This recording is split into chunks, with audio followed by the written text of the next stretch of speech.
ಜೈ ಕಾಪಾಲಿಕಾ.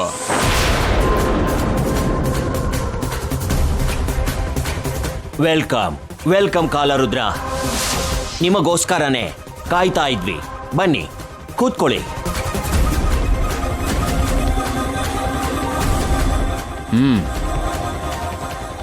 ಈ ಸರಿಯಾದ್ರೂ ಅಮ್ನೋರ್ ವಿಗ್ರಹ ನಮ್ ಕೈ ಸೇರುತ್ತಾ? ಜಾತ್ರೆಯಲ್ಲಿ ನಡೆದಿದ್ದನ್ನ ನಾನಿನ್ನೂ ಮರ್ತಿಲ್ಲ.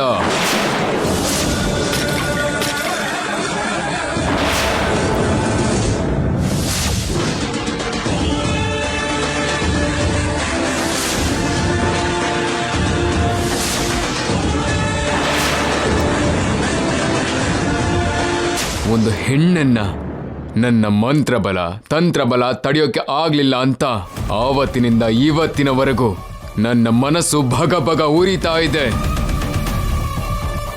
ಅದಕ್ಕೆ ಅವನಿ ಮತ್ತೆ ಅಮ್ನೋರ್ನ ಎದುರಿಸೋದಕ್ಕೆ ಇನ್ನಷ್ಟು ಶಕ್ತಿನ ಸಂಪಾದಿಸಿದ್ದೀನಿ. ಕಠಿಣ ನಿಯಮಗಳನ್ನು ಪಾಲಿಸಿ ತಂತ್ರಯುಕ್ತಿಗಳನ್ನ ನನ್ನ ಕಪಿಮುಷ್ಟಿಯಲ್ಲಿ ಬಂಧಿಸ್ಕೊಂಡಿದ್ದೀನಿ. ಅದನ್ನೆಲ್ಲ ಈ ಯಂತ್ರದಲ್ಲಿ ನಿಕ್ಷಿಪ್ತ ಮಾಡಿಕೊಂಡು ಸಿದ್ಧವಾಗಿದ್ದೇನೆ. ಹಾಗಿದ್ರೆ ಈ ಸಲ ಕನ್ಫರ್ಮ್ ಕೆಲಸ ಆಗತ್ತಲ್ವಾ? ಈ ಸಾರಿ ಗುರಿ ತಪ್ಪೋಲ್ಲ. ಅವನಿ ಅವಳ ಕೈಯಾರೆ ತಗೊಂಬರ್ತೀನಿ ಅಂತ ಮಾತು ಕೊಟ್ಟಿದ್ದಾಳೆ. ಆದ್ರೆ ಆ ಅವನಿ ಕೊನೆ ನಿಮಿಷದಲ್ಲಿ ಏನ್ ಬೇಕಾದ್ರೂ ಮಾಡ್ಬೋದು ಅಂತ ಮತ್ತೆ ನಿಮ್ ಸಹಾಯ ಕೇಳ್ತಿದ್ದೀವಿ. ಇವತ್ತು ರಾತ್ರಿ ನಿಮ್ ಕೈಗೆ ಅವನಿನೇ ವಿಗ್ರಹ ಕೊಡೋ ತರ ಪ್ಲಾನ್ ಮಾಡಿದೀವಿ. ತುಂಬಾ ಶಕ್ತಿವಂತಳಾಗಿರುವ ಅಮ್ಮನವ್ರ ವಿಗ್ರಹ ತಂದ್ಕೊಡೋ ಜವಾಬ್ದಾರಿ ನಿಮ್ದೇ. ಹಾಗಾದ್ರೆ ಅವನಿ ಕೈಯಿಂದ ಅಮ್ನೋರ್ನ ಪಡ್ಕೋತೀನಿ. ನನ್ನ ಶಕ್ತಿಗಳಿಂದ ಅಮ್ನೋರ ಶಕ್ತಿನ ದುರ್ಬಲಗೊಳಿಸ್ತೀನಿ. ಇನ್ನು ಯಾವ ದೈವ ಶಕ್ತಿನೂ ನನ್ನ ತಡೆಯೋಕ್ಕಾಗಲ್ಲ. ಇದು ದೈವ ಶಕ್ತಿಗೆ ನಾನು ಹಾಕ್ತಿರೋ ಸವಾಲ್. ಈ ಯುದ್ಧದಲ್ಲಿ ನನ್ನ ಪ್ರಾಣ ಹೋದರೂ ಪರವಾಗಿಲ್ಲ. ಇವತ್ತು ರಾತ್ರಿ ನಿಮಗೆ ಆ ವಿಗ್ರಹನ ಒಪ್ಸ್ಲಿಲ್ಲ ಅಂತಂದ್ರೆ ನಾನಾಗಿ ನಾನೇ ಆ ಕಾಳಿಕಾ ಮಾತೆಗೆ ಆಹುತಿಯಾಗಿ ಹೋಗ್ತೀನಿ. ಏ ಅವನಿ, ಮಹಾನ್ ಮಾಂತ್ರಿಕನಾಗಿರೋ ಈ ಕಾಲರುದ್ರನ ಮುಂದೆ ನೀನು ಆಟ ಆಡ್ದೆ. ಇವತ್ತು ನಿನ್ನನ್ನು ವಿಚಾರಿಸ್ಕೋತೀನಿ.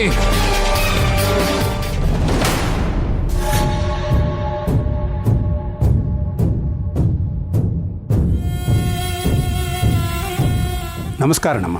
ನಮಸ್ಕಾರ. ನೀವು ಬರೋದನ್ನೇ ಎದುರು ನೋಡ್ತಾ ಇದ್ವಿ. ಕುಟುಂಬ ಸದಸ್ಯರೆಲ್ಲರೂ ಇದಾರಲ್ವೇನಮ್ಮ? ಎಲ್ರೂ ಇದೀವಿ ಪುರೋಹಿತ್ರೆ. ಹಾಗಾದ್ರೆ ಪೂಜೆ ಶುರು ಮಾಡಬಹುದಲ್ವೇನಮ್ಮ? ಶುರು ಮಾಡಿ. ಸರಿನಮ್ಮ. ಒಂದ್ ನಿಮಿಷ ಪುರೋಹಿತ್ರೆ. ಏನಾಯ್ತಮ್ಮ? ಇನ್ನೊಬ್ರು ಬರ್ಬೇಕು. ಯಾರು? ನಮ್ಮಕ್ಕ. ಲೇಡಿ ರೆಬಲ್ ಸ್ಟಾರ್ನ ಕರಿ ಅಂತ ನಿನ್ನೆ ನೀವೇ ಅಲ್ವಾ ಹೇಳಿದ್ದತ್ತೆ ಅವ್ರೆ? ಹೌದಲ್ವಾ, ಮರ್ತೇ ಹೋಗಿದ್ದೆ. ಸುಜಾತಾಗೆ ಟೈಮ್ ಹೇಳಿದ್ಯಾ ಅಲ್ವಮ್ಮ? ಹಾ, ಹೇಳಿದ್ದೀನಿ ಅತ್ತೆ. ಮತ್ತೆ ಇಷ್ಟೊತ್ತು ಬರ್ಬೇಕಾಗಿತ್ತಲ್ಲ. ನಾವ್ ಅನ್ಕೊಂಡಿರೋ ಟೈಮಿಗೆ ಬರಲ್ಲ ಮಾವನವ್ರೆ. ಅವಳಿಗೊಂದು ಟೈಮಿಂಗ್ ಇರುತ್ತೆ. ಆ ಟೈಮಿಂಗ್ ಅಲ್ಲೇ ಬರ್ತಾಳೆ.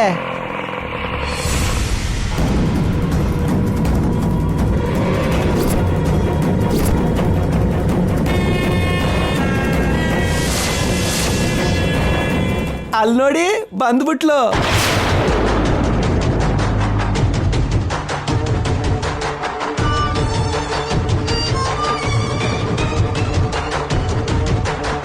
ಬಾರಮ್ಮ ಸೋದರ ಸೊಸೆ, ಈ ಮನೆ ಸೋದರ ಸೊಸೆ, ಬಾರಮ್ಮ ಸೋದರ ಸೊಸೆ. ಪುರೋಹಿತ್ರೆ, ಬರ್ಬೇಕಾಗಿರೋ ಮುಖ್ಯವಾದ ವ್ಯಕ್ತಿ ಕೂಡ ಬಂದಿದ್ದಾರೆ. ಇನ್ನು ನೀವು ಪೂಜೆನ ಶುರು ಮಾಡ್ಬೋದು. ಆಗ್ಲಮ್ಮ.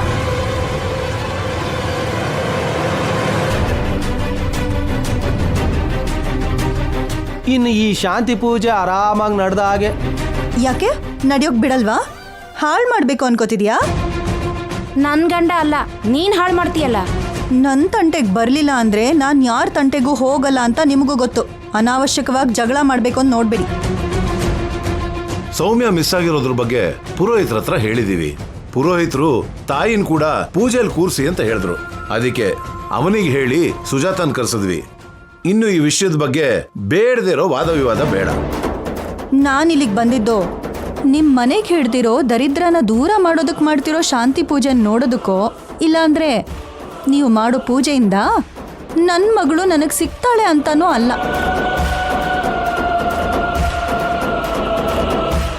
ನನ್ನ ತಂಗಿ ನನ್ನ ಮಗಳಿಗೋಸ್ಕರ ಒಂದು ಭಗೀರಥ ಪ್ರಯತ್ನ ಮಾಡ್ತಿರೋ ಹಾಗೆ ಮಾಡ್ತಿದ್ದಾಳೆ. ಅವಳ ಪ್ರಯತ್ನ ಫಲಿಸ್ಬೇಕು ಅಂತ ಕೇಳ್ಕೊಳ್ಳೋದಕ್ಕೆ ಬಂದಿದ್ದೀನಿ ಅಷ್ಟೇ. ಅಂದ್ರೆ ಈ ಪೂಜೆಯಿಂದ ನಿನಗೆ ಯಾವುದೇ ಪ್ರಯೋಜನನೂ ಇಲ್ಲ ಅಂತ್ಯ. ಅಷ್ಟೇ ಅಲ್ವಾ ಮತ್ತೆ? ನೀವು ಎಷ್ಟು ಗೌರವ ಕೊಟ್ಟು ಕರೆದ್ರಿ, ಬಂದು ಹೇಗೆ ಮಾತಾಡ್ತಾ ಇದ್ದಾಳೆ ನೋಡಿ. ನಾನು ಹೇಳೋದ್ರಲ್ಲಿ ತಪ್ಪೇನಿದೆ? ಈ ಪೂಜೆ ಮುಖ್ಯ ಉದ್ದೇಶ ಅಂತೂ ಅಮ್ಮನವ್ರು ಹೊರಗಡೆ ಹೋಗ್ದಾಗೆ ಕಾಪಾಡ್ಕೊಳ್ಳೋದಕ್ಕೋಸ್ಕರನೇ ಅಲ್ವಾ?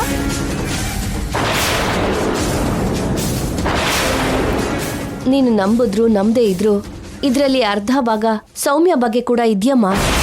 ಹೌದಮ್ಮ, ಮನೆ ಪರಿಸ್ಥಿತಿ ಬಗ್ಗೆ, ಮಗು ಪರಿಸ್ಥಿತಿ ಬಗ್ಗೆ ನನ್ನ ಹತ್ರ ಹೇಳ್ಕೊಂಡ್ರಮ್ಮ. ಅದಕ್ಕೆ ದುಷ್ಟಗ್ರಹ ದೋಷ ನಿವಾರಣೆಗೆ ಶಾಂತಿ ಪೂಜೆನ ಮಾಡಿಸಿ ಅಂತ ಸಲಹೆ ಕೊಟ್ಟೆ. ಪುರೋಹಿತರು ಹೇಳಿದ ಮಾತು ಕೂಡ ನಮ್ದೇ ಹೋದ್ರೆ ಇನ್ನು ನಾವೇನ್ ಮಾಡಕ್ಕಾಗಲ್ಲಮ್ಮ. ಅಪ್ಪ ಅಮ್ಮ ಸುಳ್ಳು ಹೇಳಲ್ವಲ್ಲ ಅದಕ್ಕೆ. ನೀನು ನೋವಲ್ಲಿದ್ಯಾ? ನೀನು ಏನೇ ಮಾತಾಡಿದ್ರು ನಾವೇನು ಅನ್ಕೊಳ್ಳಲ್ಲಮ್ಮ. ಅಕ್ಕ, ಎಲ್ಲ ಒಳ್ಳೇದೇ ಆಗತ್ತೆ. ನೀನೇನು ಮನಸ್ಸಲ್ಲಿ ಇಟ್ಕೋಬೇಡ.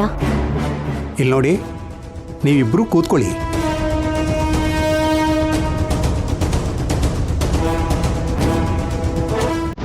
ಆ ತಟ್ಟೆಯಿರೋ ಕಂಕಣನ ಕಟ್ಕೊಳ್ಳಿ.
ಯಾಕೆ ಕರ್ಕೊಂಬಂದೆ ಅಕ್ಕ? ಈ ಸಮಯದಲ್ಲಿ ಏನ್ ಮಾತಾಡ್ಬೇಕು? ಆ ನಿಹಾರಿಕಾ ಕಣ್ಣು ಮೊದಲೇ ಒಳ್ಳೇದಲ್ಲ. ಯಾವಾಗ್ಲೂ ನನ್ನನ್ನೇ ಗಮನಿಸ್ಕೊಂಡಿರ್ತಾಳೆ. ನಿನ್ನ ಪರಿಸ್ಥಿತಿ ಶತ್ರು ಕೂಡ ಬರಬಾರ್ದು ಹಾಗಿದೆ. ಈಗೇನಾಯ್ತು ಅಕ್ಕ? ಅಲ್ಲಿ ಅಮ್ಮನವ್ರಿಗೆ ಪೂಜೆ ಶುರುವಾಗಿದೆ. ನೀನೇನೋ ಅಮ್ಮನವ್ರ ಡೂಪ್ಲಿಕೇಟ್ನ ಆ ಕಿಡ್ನಾಪರಿಗೆ ಕೊಟ್ಟು ನನ್ನ ಮಗಳನ್ನ ಬಿಡಿಸ್ತೀನಿ ಅಂತ ಹೇಳ್ತಿದ್ಯಾ. ಹೇಗೆ ಸಾಧ್ಯ ಆಗುತ್ತೋ ಅರ್ಥ ಆಗ್ತಿಲ್ಲ. ಜೋಡಿ ಕಳ್ಳರು ಎಲ್ಲಿದ್ದಾರೆ? ಈ ಪರಿಸ್ಥಿತಿನೆಲ್ಲ ದಾಟ್ಕೊಂಡು ನನ್ನ ಮಗಳನ್ನ ಕ್ಷೇಮವಾಗಿ ಮನೆ ಕರ್ಕೊಂಡು ಬರ್ತೀನಿ ಅನ್ನೋ ನಂಬಿಕೆ ನಿನಗಿದೆಯಾ? ಸೌಮ್ಯಗೆ ಏನೂ ಆಗಲ್ಲ. ಅವಳ ಪ್ರಾಣಕ್ಕೆ ನನ್ನ ಪ್ರಾಣ ಅಡ್ಡ ಕೊಡ್ತೀನಿ ಅಂತ ನಿನಗಿದಕ್ಕೆ ಮುಂಚೆ ತುಂಬಾ ಸಲ ಹೇಳಿದ್ದೀನಿ. ನಿನ್ನೆ ರಾತ್ರಿ ಕೂಡ ಮಾತಾಡಿದ್ವಿ ಅಲ್ವಾ?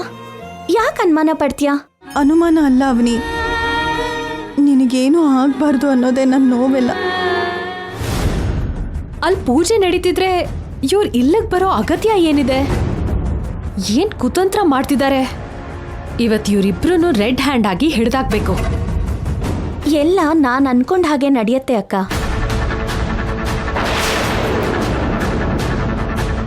ಇಲ್ಲಿ ಯಾಕೆ ಮೀಟಿಂಗ್ ಮಾಡ್ತಿದ್ದಾರೆ? ಇವರಿಬ್ರು ಏನ್ ಮಾತಾಡ್ಕೋತಿದ್ದಾರೆ? ಎಲ್ಲ ನಾನು ನೋಡ್ಕೋತೀನಿ. ನೀನ್ ಭಯ ಪಡ್ಬೇಡ, ನನಗೂ ಭಯ ಪಡಿಸ್ಬೇಡ. ಏನ್ ನೋಡ್ಕೋತಾಳೆ? ಯಾವ್ದ್ರ ಬಗ್ಗೆ ಮಾತಾಡ್ತಿದ್ದಾರೆ? ಅನ್ನಪೂರ್ಣಾದೇವಿ ವಿಗ್ರಹನ ಅಡ್ಡ ಇಟ್ಕೊಂಡು ನಾನ್ ಗೇಮ್ ಪ್ಲೇ ಮಾಡ್ತೀನಿ.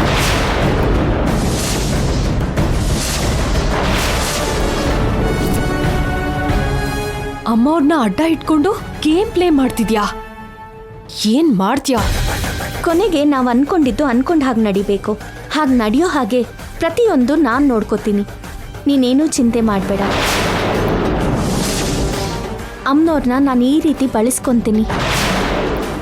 ಅಯ್ಯೋ, ಅವನಿ ಅಮ್ಮೋರ್ ಮೇಲೆ ಯಾವ್ದೋ ದೊಡ್ಡ ಸ್ಕೆಚ್ಚೇ ಹಾಕಿದಾಳೆ.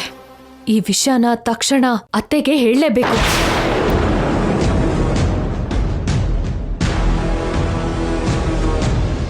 ಯಾರಿಗೂ ಅನುಮಾನ ಬರ್ದೇ ಇರೋ ಹಾಗೆ ಎಲ್ಲ ಸರಿಯಾಗಿ ನಡೆಯುತ್ತೆ, ಸರಿನಾ?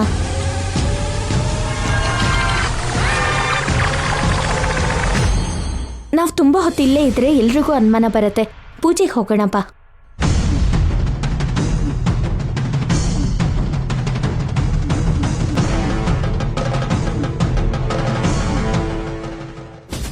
ಮೊದಲು ಅವನಿ ಸುಜಾತ ಹೋದ್ರು, ಅವ್ರ ಹಿಂದೆ ಲಾವಣ್ಯ ಅದಕ್ಕೆ ಹೋದ್ಲು. ಒಳಗಡೆ ಏನು ನಡೀತಿರುತ್ತೆ ಅಂತೀಯಾ? ನನಗೆ ಮಾತ್ರ ಏನು ಗೊತ್ತು? ನಾನು ಕೂಡ ಇಲ್ಲೇ ಇದ್ದೀನಲ್ವಾ. ನನಗೂ ಯಾಕೋ ಭಯ ಆಗ್ತಾ ಇದೆ ಕೃಷ್ಣ. ನಿಲ್ಸಿ ನಿಲ್ಸಿ ನಿಲ್ಸಿ.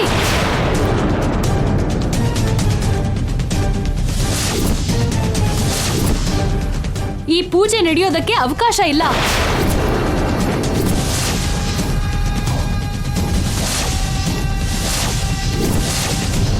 ಏನಾಯ್ತಮ್ಮ? ಅಪಚಾರ ನಡೀತಾ ಇದೆ ಅತ್ತೆ.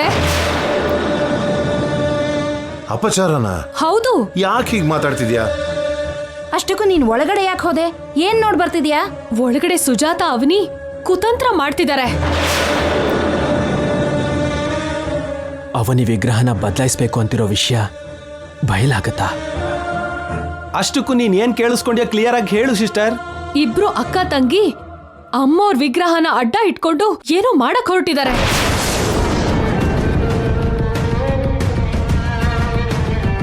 ಅವನಿ ಅಂತೂ ಮನ್ಸಲ್ಲಿ ಏನು ಇಟ್ಕೊಂಡು ನಮ್ಮ ಮಧ್ಯೆ ಏನೋ ಆಗಿಲ್ದಿರೋ ಹಾಗೆ ಓಡಾಡ್ತಿದ್ದಾಳೆ. ಬಂಗಾರ, ನೀನು ಹೇಳೋ ಥರ ಸೀನೆಲ್ಲ ರಿವರ್ಸ್ ಆಗ್ತಾ ಇದೆ ಲಡ್ಡು. ನಮ್ದು ಸ್ವಲ್ಪ ಹೊತ್ತು ಪ್ರೇಕ್ಷಕ ಪಾತ್ರ ಅಷ್ಟೇ, ಏನು ಮಾತಾಡ್ದೆ ಇವಾಗ ಸೈಲೆಂಟ್ ಆಗಿರೋಣ. ಬನ್ನಿ ಬನ್ನಿ, ದಯಮಾಡಿಸಿ.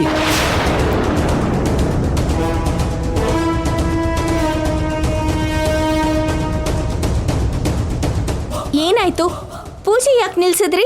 ಲಾವಣ್ಯ ಹೇಳಿದ್ದು ನಿಜಾನಾ?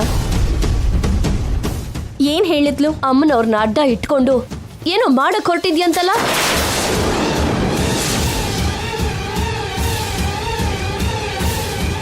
ಅಮ್ಮನವ್ರ ಮೇಲೆ ಆಣೆ ಮಾಡ್ದಲ್ಲಮ್ಮ, ಮತ್ತೆ ನಿನ್ ಮನ್ಸಲ್ಲಿ ಅಮ್ಮನವ್ರ ಬಗ್ಗೆ ಏನು ಯೋಚನೆ ಬಂತು?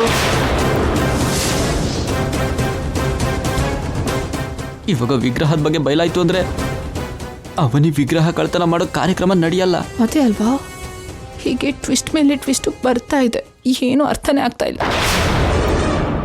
ಮಾತಾಡು ಅವನಿ.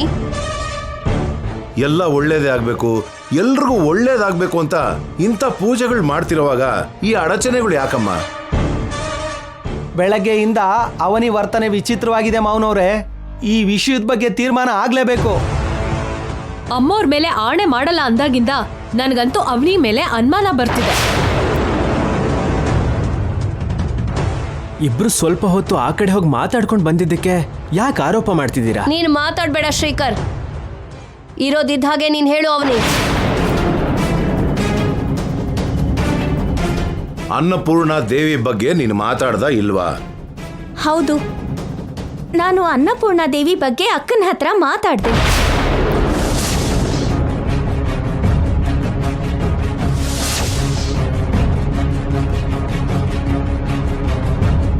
ಇರೋದಿದ್ದ ಹಾಗೆ ಹೇಳ್ತೀನಿ ಕೇಳಿ.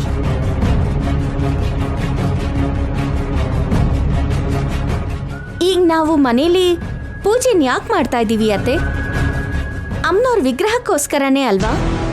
ಹೌದು. ಅರ್ಧ ಸಿನಿಮಾ ಆದ್ಮೇಲೆ ಎದ್ದು ಬಂದು ಟೈಟಲ್ಸ್ ಬಗ್ಗೆ ಮಾತಾಡ್ದಾಗೆ ನೀನೇನು ಹಿಂದೆ ಹೋಗಿ ಮಾತಾಡ್ತಿದ್ಯಾ? ಜಂಗಮ ದೇವರು ನಮ್ಮನೆಗೆ ಬಂದು ನಮ್ಮ ಹತ್ರ ಹೇಳಿರೋ ವಿಷಯಗಳ ಬಗ್ಗೆ, ಅತ್ತೆ ನಮ್ಮೆಲ್ಲರ ಹತ್ರ ಅಮ್ಮನವ್ರ ಮೇಲೆ ಆಣೆ ಮಾಡಿಸಿರೋ ವಿಷಯಗಳ ಬಗ್ಗೆ ಅಕ್ಕನ ಹತ್ರ ಮಾತಾಡ್ತಿದ್ದೆ. ಅಷ್ಟರಲ್ಲಿ ಲಾವಣ್ಯಕ್ಕ ಬಂದು ಏನ್ ಕೇಳಿಸ್ಕೊಂಡ್ಲೋ, ನಿಮ್ಮ ಹತ್ರ ಬಂದು ಏನ್ ಹೇಳಿದ್ಲೋ. ಆದ್ರೆ ನೀವೆಲ್ಲರೂ ನಮ್ಮನ್ನ ಅಪಾರ್ಥ ಮಾಡ್ಕೋತಾ ಇದ್ದೀರಾ.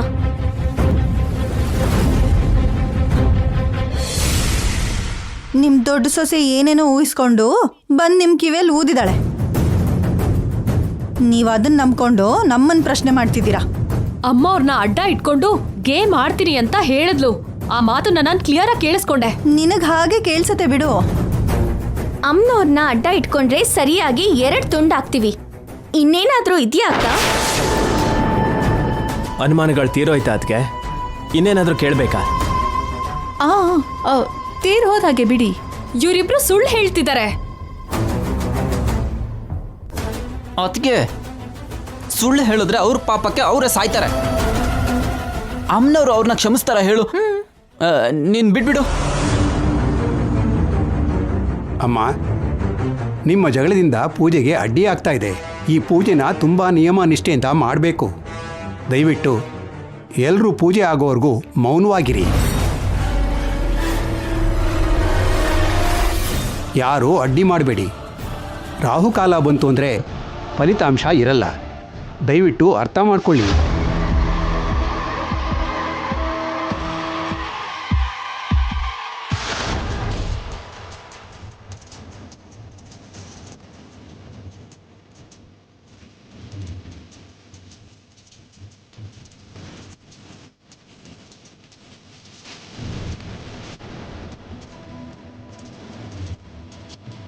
ಅಮ್ಮ, ಇಬ್ಬರು ನಮಸ್ಕಾರ ಮಾಡ್ಕೊಳ್ಳಿ.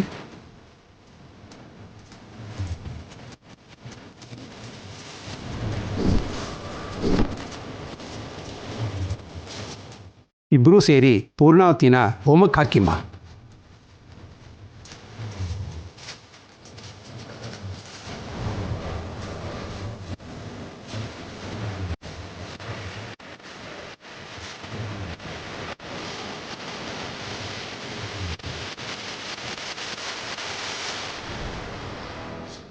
ಅಮ್ಮ, ದುಷ್ಟಗ್ರಹ ನಿವಾರಣೆ ಪೂಜೆ, ಶಾಂತಿ ಪೂಜೆ ಪರಿಪೂರ್ಣ ಆಗಿದೆ. ಇನ್ನು ಪ್ರಸಾದ ತಯಾರು ಮಾಡಿ ತಗೊಂಡು ಬಂದರೆ ನೈವೇದ್ಯ ಸಮರ್ಪಿಸ್ಬೋದು. ಇವಾಗ ಅದನ್ನ ಅವನಿ ಮಾಡ್ತಾಳೆ. ಯಾವಾಗ್ಲೂ ನಡೆಯೋದು ಅದೇ ಅಲ್ವಾ? 4 ಜನರ ಮುಂದೆ ನನ್ನ ಮರ್ಯಾದೆ ತೆಗೆಯೋದಕ್ಕೆ ಅವನಿ ಖಂಡಿತ ಏನೋ ಒಂದು ಪ್ಲಾನ್ ಮಾಡಿರ್ತಾಳೆ.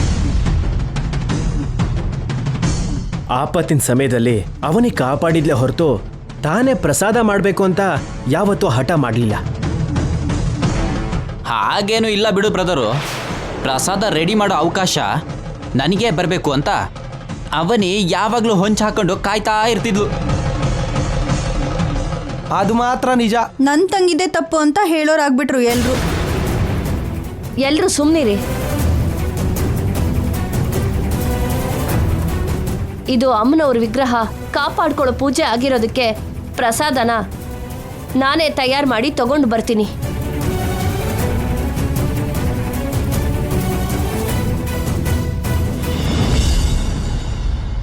ನಡೀತಿರೋದನ್ನ ನೋಡ್ತಿದ್ರೆ ನನಗೆ ತುಂಬ ಟೆನ್ಷನ್ ಆಗ್ತಿದೆ. ನೀನು ಮಾತ್ರ ಯಾವ ಧೈರ್ಯದಿಂದ ಇರ್ತಿದೆಯೋ ನನಗೆ ಅರ್ಥ ಆಗ್ತಿಲ್ಲ. ಧೈರ್ಯದ ಜೊತೆಗೆ ನನಗೂ ಕೂಡ ಭಯ ಇದೆ ಅಕ್ಕ.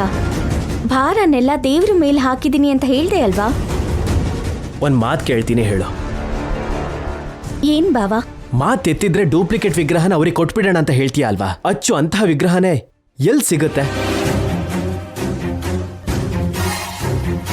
ರೇರ್ ಆಗಿರೋ ವಿಗ್ರಹ ಅದು. ಒಂದು ಸಂಕಲ್ಪದಿಂದ, ಒಂದು ಕಾರಣದಿಂದ ನಮ್ಮ ವಂಶಕ್ಕೆ ಅನ್ನಪೂರ್ಣ ದೇವಿ ಸಿಕ್ಕಿದ್ರು. ಅದೇ ಥರ ಇರೋ ಅಂಥದ್ದು ಸಿಗೋದು ಅಷ್ಟು ಈಸಿ ಅಲ್ಲ ಅವನೇ. ಈಗಲೂ ಈ ಪ್ರಯತ್ನ ನನಗಿಷ್ಟ ಇಲ್ಲ. ಮತ್ತೊಂದು ಸಲ ಯೋಚನೆ ಮಾಡು. ಹೌದವನಿ, ಅವಸರ ಪಟ್ಟು ಏನೋ ಒಂದು ಮಾಡಿ ಮತ್ತಷ್ಟು ಸಂಕಷ್ಟದಲ್ಲಿ ಸಿಕ್ಕಾಕೊಳ್ಳೋ ಬದಲು ಅವಸರ ಪಡದೆ ಇರೋದೇ ಒಳ್ಳೇದಲ್ವಾ? ಶ್ರೀಕರ್ ಹೇಳ್ದಾಗೆ ಮತ್ತೊಂದು ಸರಿ ಯೋಚನೆ ಮಾಡು. ಸೌಮ್ಯನ ಬೇರೆ ರೀತಿಯಲ್ಲಿ ಕಾಪಾಡ್ಕೊಳ್ಳೋ ಪ್ರಯತ್ನ ಮಾಡೋಣ. ಇಲ್ಲಾಂದ್ರೆ ಶ್ರೀಕರ್ ಹೇಳ್ದಾಗೆ ನಡೆದಿರೋ ವಿಷಯನೆಲ್ಲ ಅತ್ತೆಗೆ ಹೇಳ್ಬಿಡೋಣ. ಡೂಪ್ಲಿಕೇಟ್ ವಿಗ್ರಹದ ಬಗ್ಗೆ ನನಗೆ ಆಲೋಚನೆ ಬಂದ ತಕ್ಷಣ ನನ್ನ ಪ್ರಯತ್ನದ ಭಾಗವಾಗಿ ಒಬ್ಬ ವ್ಯಕ್ತಿನ ಭೇಟಿ ಮಾಡಿದೆ. ಒಂದು ಮುಖ್ಯವಾದ ವಿಷಯನ ಹೇಳಬೇಕಿತ್ತು. ಹೇಳಮ್ಮ.